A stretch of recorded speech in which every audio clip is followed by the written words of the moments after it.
This is Tatiana Hollander with Screen Rant, and I'm here at Walt Disney Animation Studios with my best friends Judy, Nick, and Gary to go behind the scenes of Zootopia 2. You know, this is not your worst idea. Wow, that was almost a compliment. Your worst idea is what you did with your ears. You guys talked about there being a lot of collaboration between the teams to reach the animation that we will be seeing. Yeah. What do you think were some of the guiding principles that came out of the early stages of collaboration by the time you're actually animating? I mean, I would say just that not one person can make any of this happen, you know. It starts in story, it starts with the directors, the story artists. The way each person collaborates with each other, it's just part of this studio, and that's how we make movies, is we make them as a studio. And that never goes away. It's in every department, you know, and I think it's just knowing that each person has something unique and awesome to offer, and having an open mind to want to know that and being able to kind of bring that into your work. That's a Disney. The directors talked about Gary as being the most adorable character, but, you know, in the early, I guess, you know, trailers, whatever, he is presented as a threat to the animals. Can you talk about that duality, his duality, and how you bring that out in animation? Editing, no. Yeah, I mean, Gary, it's a balance because, you know, obviously, he's charming, he's so genuine, he's a sweet character, and we want to feel that, and we get so much of that from like Key's performance and the writing. We get to really kind of develop that, but also when we need to, you know, push him in a different direction, we're able to. But yeah, it's just a balancing act, and again, it comes from just working with the directors and getting their vision onto the screen. Aside from Gary, is there a new character whom you can talk about that you were most excited to animate? I mean, there's a lot, but I'll say Nibbles is really fun. It's just such a unique personality that fits like right in with the whole cast of characters and brings an energy and entertainment that is so special about Zootopia 2.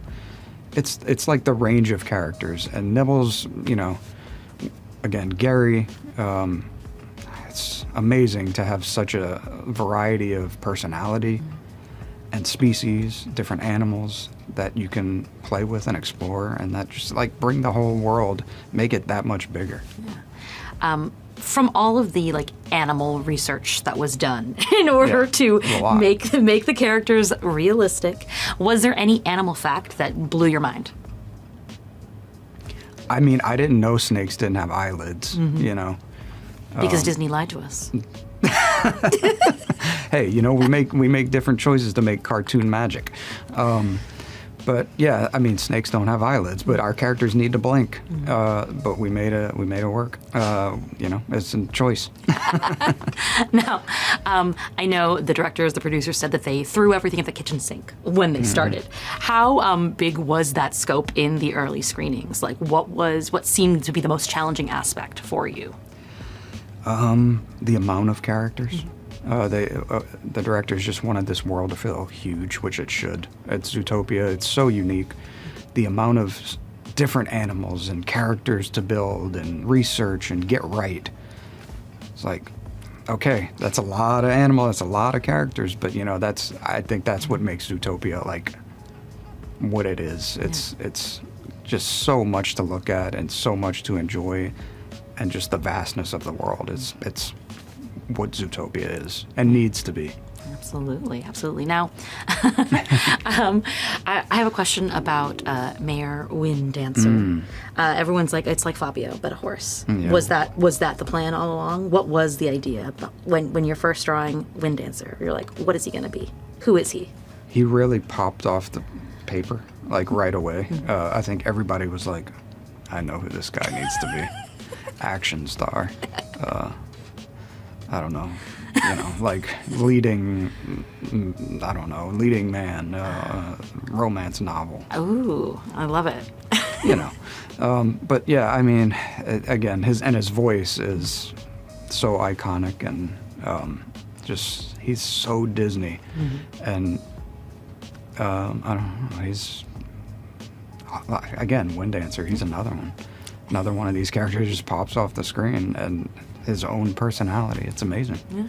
And I cannot wait to meet each of the characters. Thank you so Yes, much. of course. Have a My great rest of your pleasure. day. Hello, how are we? Good. How are you? I'm doing great. Very excited by what I've seen for Zootopia 2.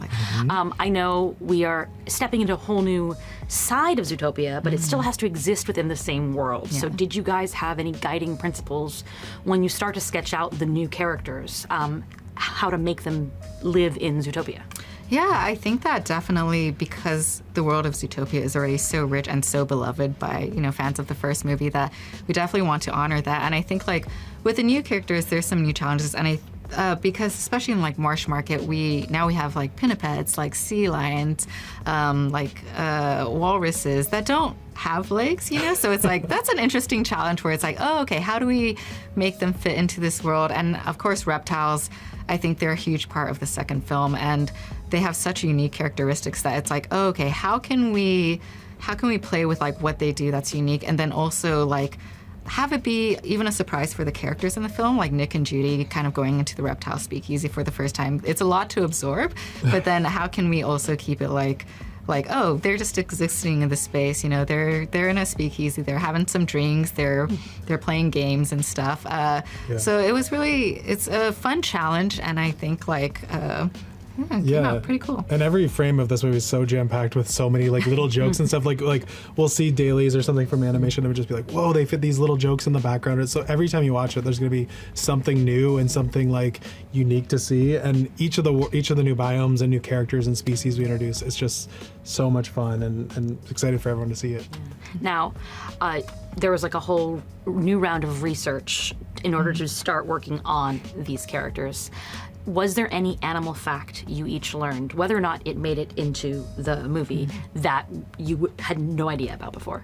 Oh, man. Ooh, yeah. I have, this, the snake cartwheel thing was one where a snake can grab its own tail and then like roll away. I was pretty delighted by that.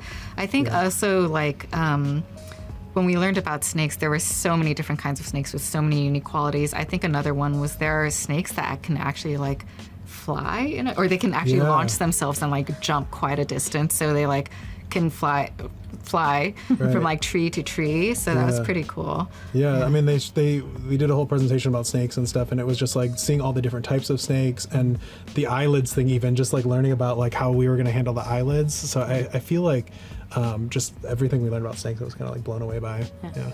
And do you each have a new character, and you can't say Gary, that you can talk about that you were most excited to play with? Mine is already Wind Dancer. I'm just in love with that horse. I love Mirror Wind Dancer just because he's such a character, that like, and especially in a world of like Zootopia where it's like really fun, really entertaining. I feel like he's an extra layer of just ridiculousness.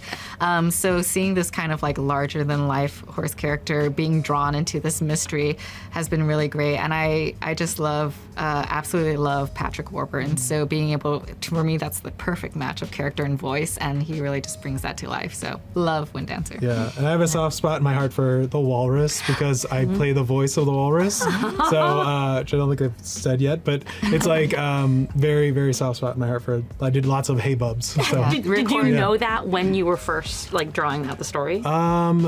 It started as a temporary voice, and then it just ended up happening and stuff. So it was like, he did the bubs so well that they just couldn't let him go. They couldn't let me go. Yeah, That's awesome. Very excited about it.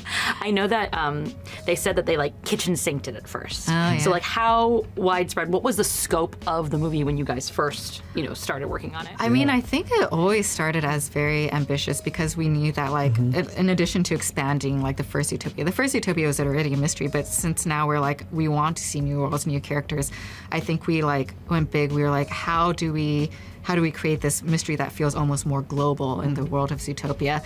And that meant that, there are a lot of things where it's like, what kind of new lands do we do? How do we show this? Do we show this? There's like a lot of options out there. And I think that that in the process of, over the course of making the film, of course, we narrowed down and focused. I know Marsh Market was always something that Jared wanted to do. It was kind of the environment where it's like half in water, half out of water that felt like it presented really unique challenges and really unique opportunities for what we could see. So there was a lot there, and it was sometimes hard to narrow down what we want to do, but there's a lot of great stuff in there. Yeah, but it's jam-packed with so many awesome ideas, and so many like artists have brought so much passion and love and everything to this movie. So it's so, like I said, jam-packed with everything. So. I cannot wait to find every single background Yeah, moment. It's so fun. There's It's lots so of much detail fun. in Yeah. there.